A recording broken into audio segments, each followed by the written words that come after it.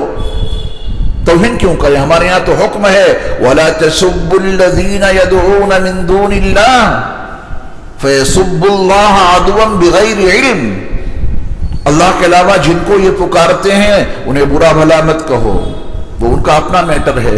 جسے چاہیں پوجیں اور جس کے سامنے چاہے ڈنڈوت کریں، وہ ان کا میٹر ہے۔ ہم ان کے مذہب میں کوئی بھی انٹرفیئر نہیں کرتے، لیکن ہمارے مذہب کی بنیاد ہے لا الہ، کوئی معبود ہے ہی نہیں۔ ہم انکار کرتے ہیں بھئی ان کو اپنا معبود نہیں مانیں گے ہم، الا اللہ، مگر حقیقی معبود اللہ ہے، حقیقی معبود۔ تو آج آپ کو اللہ کا ترجمہ بھی یاد ہو گیا۔ اللہ کا ترجمہ کیا ہے؟ حقیقی معبود، جس کی عبادت کی جائے اللہ۔ اللہ ترجمہ کر لیں آپ، اللہ کا ترجمہ اللہ، لیکن اس کا ترجمہ ذہن میں محفوظ رہنا چاہیے۔ اب تک کتنے الفاظ آپ نے یاد کر لیے؟ 3۔ قل، ترجمہ بتائیے، آپ کہہ دیجئے، ہوا اللہ، حقیقی معبود یعنی اللہ، ٹھیک ہے۔ احد، اس کا ترجمہ یاد کیجئے، اکیلا۔ احد اکیلا، احد کے معنی اکیلا ہے وہ۔ اکیلے کا مطلب وہ اپنی ذات میں اکیلا ہے، اکیلا، اور اپنی صفات میں اکیلا ہے، اور اپنی صفات کے تقاضوں میں بھی اکیلا ہے۔ نہ اس کی ذات میں کوئی شریک، نہ اس کی صفات میں کوئی شریک، نہ اس کی صفات کے تقاضوں میں کوئی شریک۔ میں اس کو تھوڑا سا اور واضح کیے دیتا ہوں۔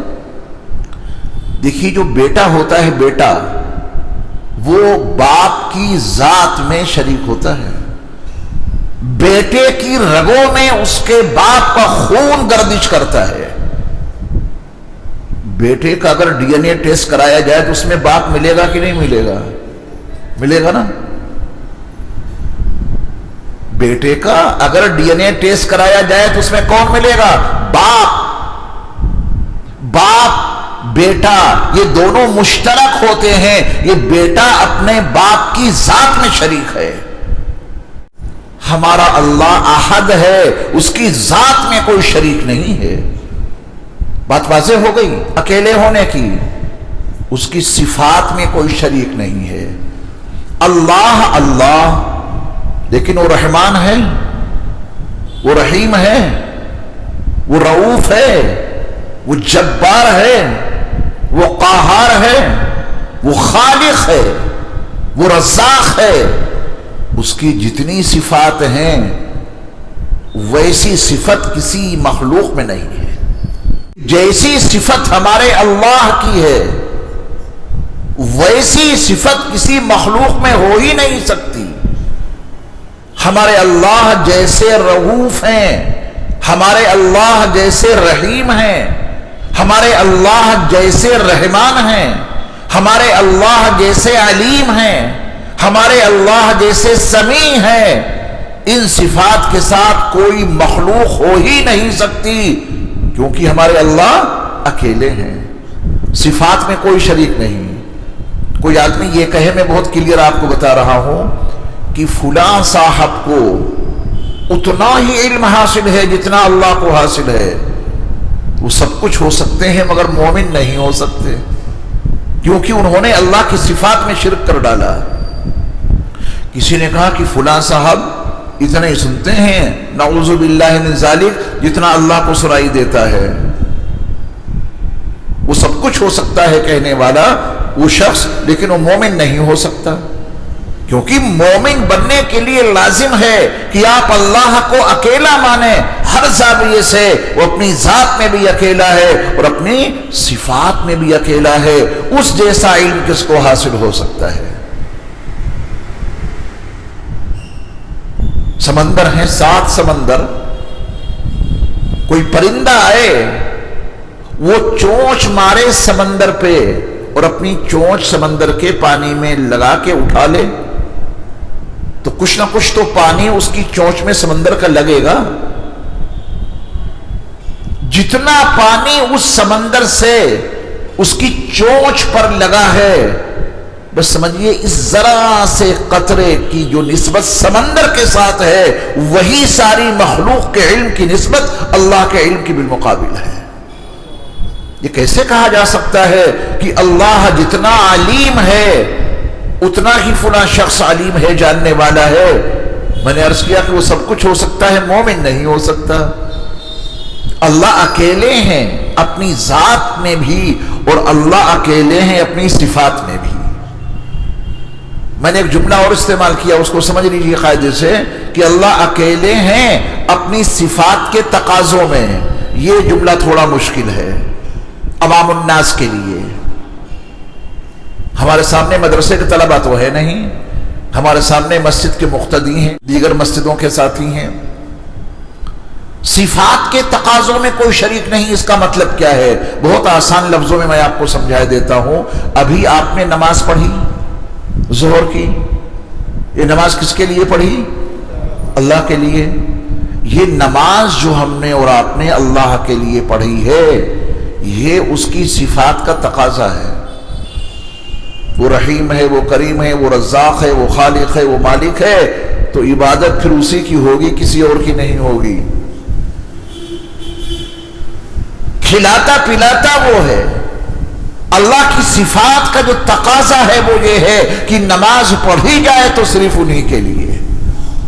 اللہ کی صفات کا تقاضا یہ ہے کہ روزہ رکھا جائے تو صرف انہی کے لیے. اللہ کی صفات کا تقاضا یہ ہے کہ حج کیا جائے تو صرف انہی کے لیے. اللہ کی صفات کا تقاضا یہ ہے کہ جو عبادت کی جائے وہ صرف انہی کے لیے. اب اگر کوئی آدمی کوئی نماز پڑھے کہ بھائی یہ والی نماز تو اللہ کے لیے ہے اور یہ والی نماز فلاں صاحب کے لیے ہے، تو انہوں نے اللہ کی ذات میں شرک کیا؟ نہیں. انہوں نے اللہ کی صفات میں شرک کیا؟ نہیں. اس نے صفات میں کوئی شرک نہیں کیا. نماز پڑھ لی غیر اللہ کے نام پہ، روزہ رکھ لیا غیر اللہ کے نام پہ، کوئی جانور ذبح کر دیا غیر اللہ کے نام پہ. غیر اللہ کی عبادت اللہ کی صفات کے تقاضوں میں شرک ہے. فرق سمجھ گئے؟ اللہ اپنی ذات کے عنوان سے بھی اکیلا ہے، اس کی ذات میں کوئی شریک نہیں. اللہ اپنی صفات کے عنوان سے بھی اکیلا ہے، اس جیسی صفات کسی کو حاصل نہیں، اور اللہ اپنی صفات کے تقاضوں میں بھی اکیلا ہے. لہذا کوئی عبادت اللہ کے علاوہ کسی کی ہی نہیں جا سکتی. احد کا یہ مطلب ہے. اگر یہ مطلب سمجھ لیا ہے تو پھر کسی چوکھٹ پہ یہ پیشانی سجدے کے لیے جھک نہ جائے. اگر جھکی تو اللہ کی ذات میں تو کوئی شرک نہیں کیا اس نے. غیر اللہ کو سجدہ کیا، اللہ کی صفات میں بھی اس نے شرک نہیں کیا. اس نے شرک کیا ہے اللہ کی صفات کے تقاضوں میں.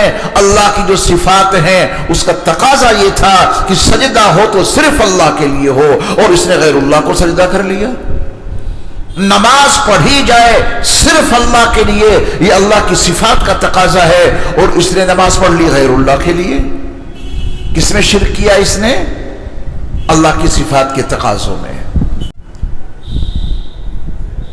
اللہ احد، اللہ اکیلا ہے. اللہ اکیلا ہے، نہ اس کی ذات میں کوئی شریک، نہ اس کی صفات میں کوئی شریک، نہ اس کی صفات کے تقاضوں میں کوئی شریک. اتنا ایمان پختہ کر کے زندگی گزاریں گے تب آپ موحد کہلائیں گے. اس کے بغیر موحد نہیں کہلا سکتے. ان تمام حقائق کو سمجھے بغیر لا الہ الا اللہ کے تقاضوں کو آپ نہیں سمجھ سکتے۔ جب آپ اللہ کو احد مان کر احد کی حقیقت کو سمجھنے کی وہ اکیلا ہے، نہ اس کی ذات میں کوئی شریک ہے، نہ اس کی صفات میں کوئی شریک ہے، نہ اس کی صفات کے تقاضوں میں کوئی شریک ہے۔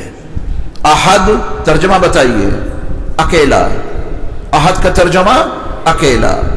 اب اس پہلی آیت میں آپ نے 4 الفاظ یاد کر لیے، اللہ کا فضل ہے۔ کتنے الفاظ یاد کر لیے؟ 4۔ قل،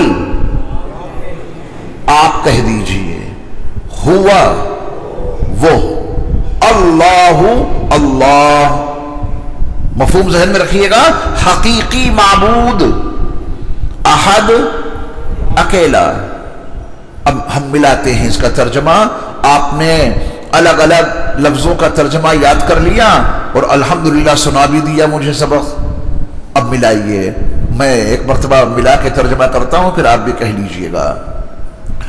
قل هو اللہ احد، آپ کہہ دیجئے وہ اللہ اکیلا ہے۔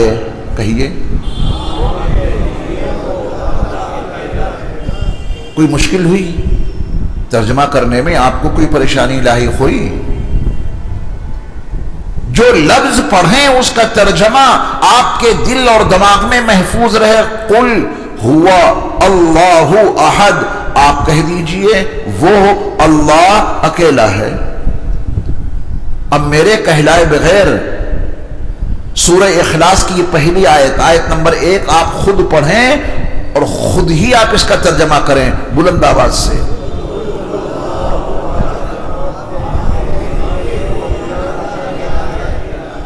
ماشاءاللہ۔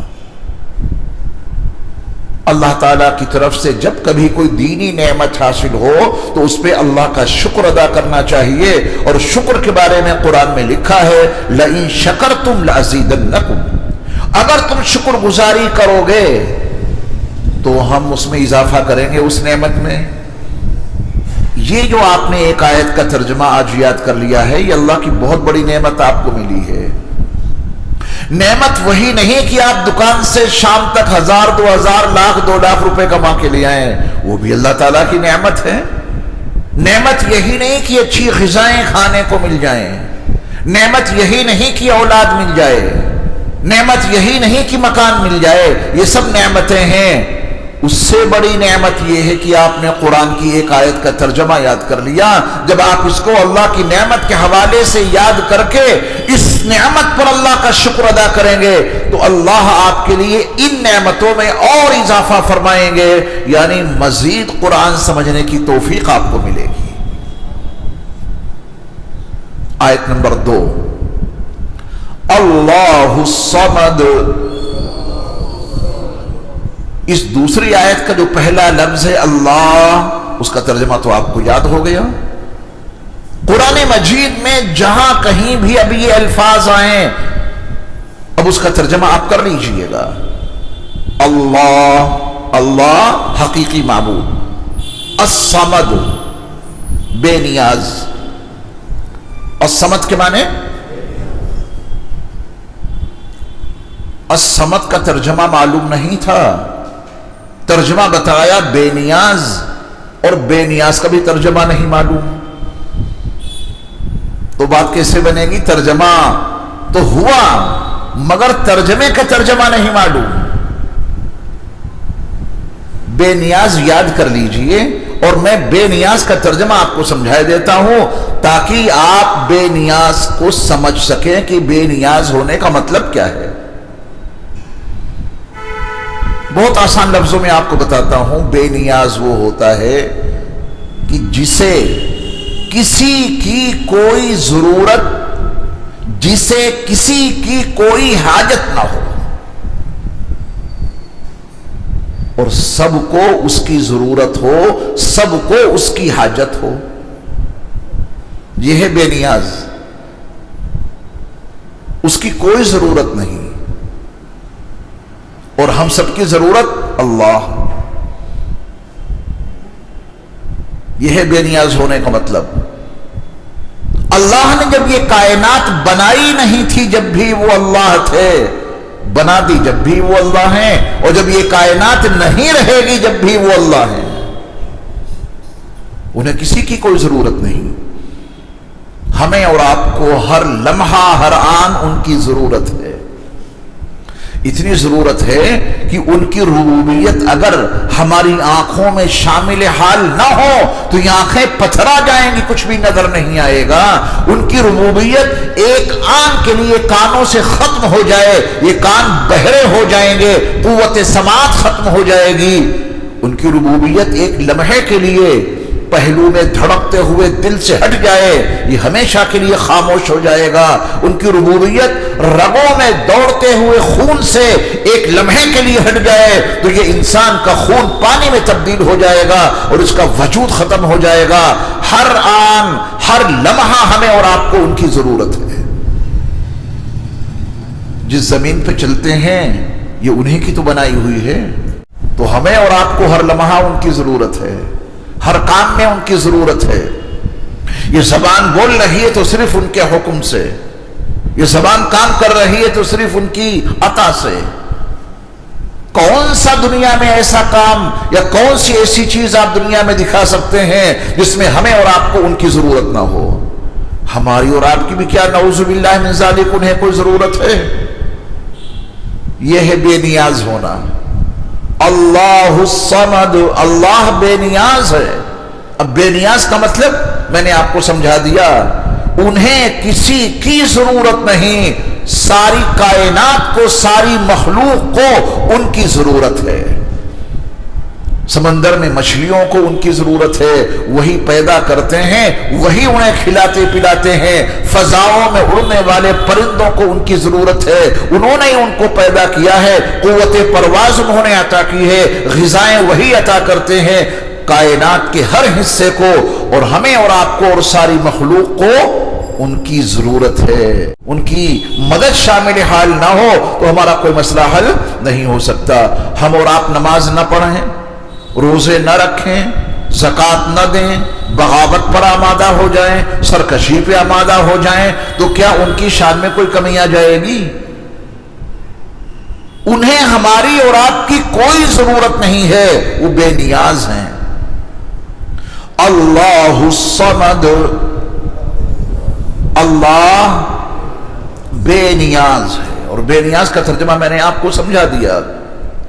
اللہ کا شکر ادا کیجئے کہ آپ نے سورہ اخلاص کی 2 آیتوں کا ترجمہ یاد کر لیا۔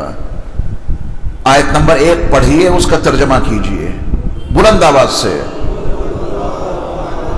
قل هو اللہ احد، ترجمہ کیجئے اکیلا ہے۔ آیت نمبر 2 پڑھیے، اللہ الصمد، ترجمہ کیجئے اللہ۔ ماشاءاللہ آپ تو بڑے سمجھدار لوگ ہیں، تھوڑی سی محنت کی ضرورت ہے۔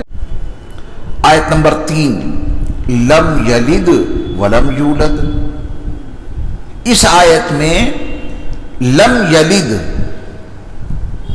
بس آپ اس کا ترجمہ یاد کر لیں، اس نے نہیں جنا۔ اس نے، دیکھیے پیدا کرنا الگ ہے، جننا الگ ہے۔ آپ اس کا ترجمہ یہ نہیں کر سکتے کہ اس نے پیدا نہیں کیا،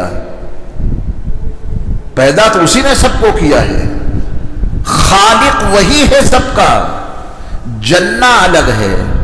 جننے کا مطلب سمجھا دوں میں آپ کو، ماں بچہ جنتی ہے، ماں بچہ پیدا نہیں کرتی یا پیدا کرتی ہے؟